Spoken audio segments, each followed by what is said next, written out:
Aching from stale systems, ideas that are stuck in past lives. It never was unbound. Who can be safe at night this time? You look over me and I'll look over you.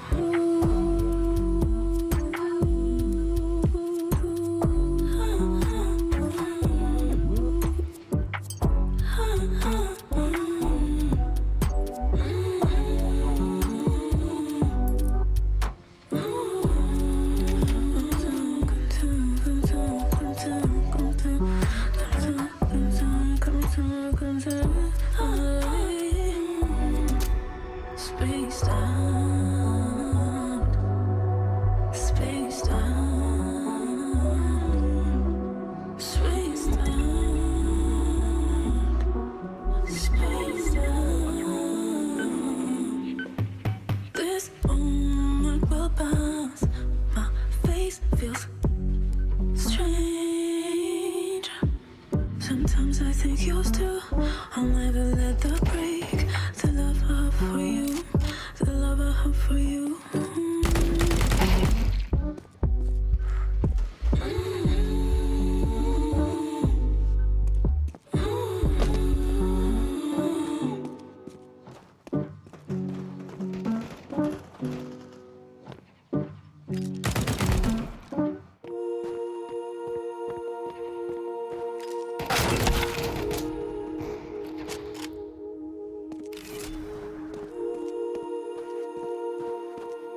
From CBC News, it's The World this hour. I'm Joe Cummings. With the Middle East on edge, Hezbollah's senior leader, Hassan Nasrallah, is scheduled to speak today to publicly address this week's pager and walkie-talkie detonations across Lebanon. Sasha Petrusik has more. Yesterday's second round hit people in Lebanon very, very hard, not just because of the increased numbers of people who've been hit, but also psychologically. People are afraid of anything that is technological and just waiting for whatever it is that Israel, from their perspective, might do next. Now, the New York Times is reporting today the devices that exploded were provided to Hezbollah by Israel itself, that Israeli intelligence, hiding behind a number of shell companies, had caught on to the fact that the head of Hezbollah, Hassan Nasrallah, was putting out orders that these pagers be bought. And when they actually came from Israel and they were all set to explode. That is what the investigation by the New York Times has come up with. Sasha Petrusik, CBC News, Jerusalem. Meanwhile, Israeli police say they have foiled an Iranian plot to assassinate senior members of the Israeli government.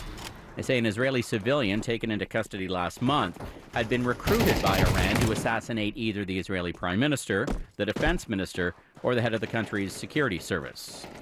Now to Ottawa, where the public inquiry into foreign interference has heard Conservative and New Democrat testimony about efforts by China to influence various levels of the Canadian political system.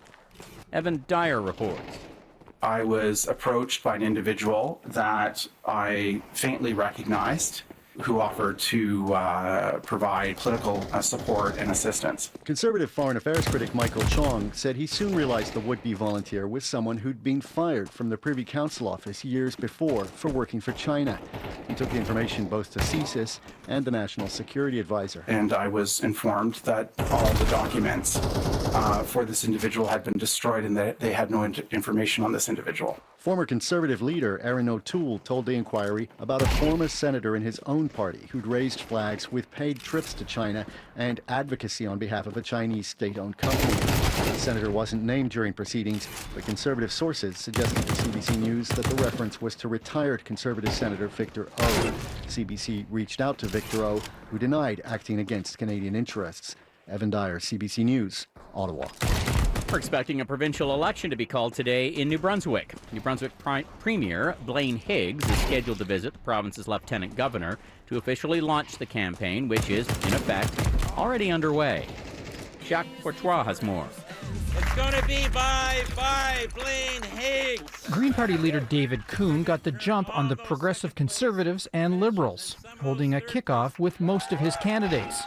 The Greens have been the third-place party in New Brunswick for the last decade, and Coon is predicting they can defy expectations again. When they say a Green government cannot be elected in New Brunswick, flash a big smile and keep knocking on those doors. Premier Blaine Higgs is looking to become the first New Brunswick premier since the mid-90s to win a third term. He faced a caucus revolt last year over his leadership style, but those rebellious MLAs opted not to run again, and Higgs noted recently that his current candidates are solidly behind him. The choice this election has never been more clear. Meanwhile, Liberal leader Susan Holt put out a pre-campaign video pushing a message of change, taking aim at the lack of access to primary health care and the cost of living. New Brunswickers will vote on October 21st. Jacques Poitras.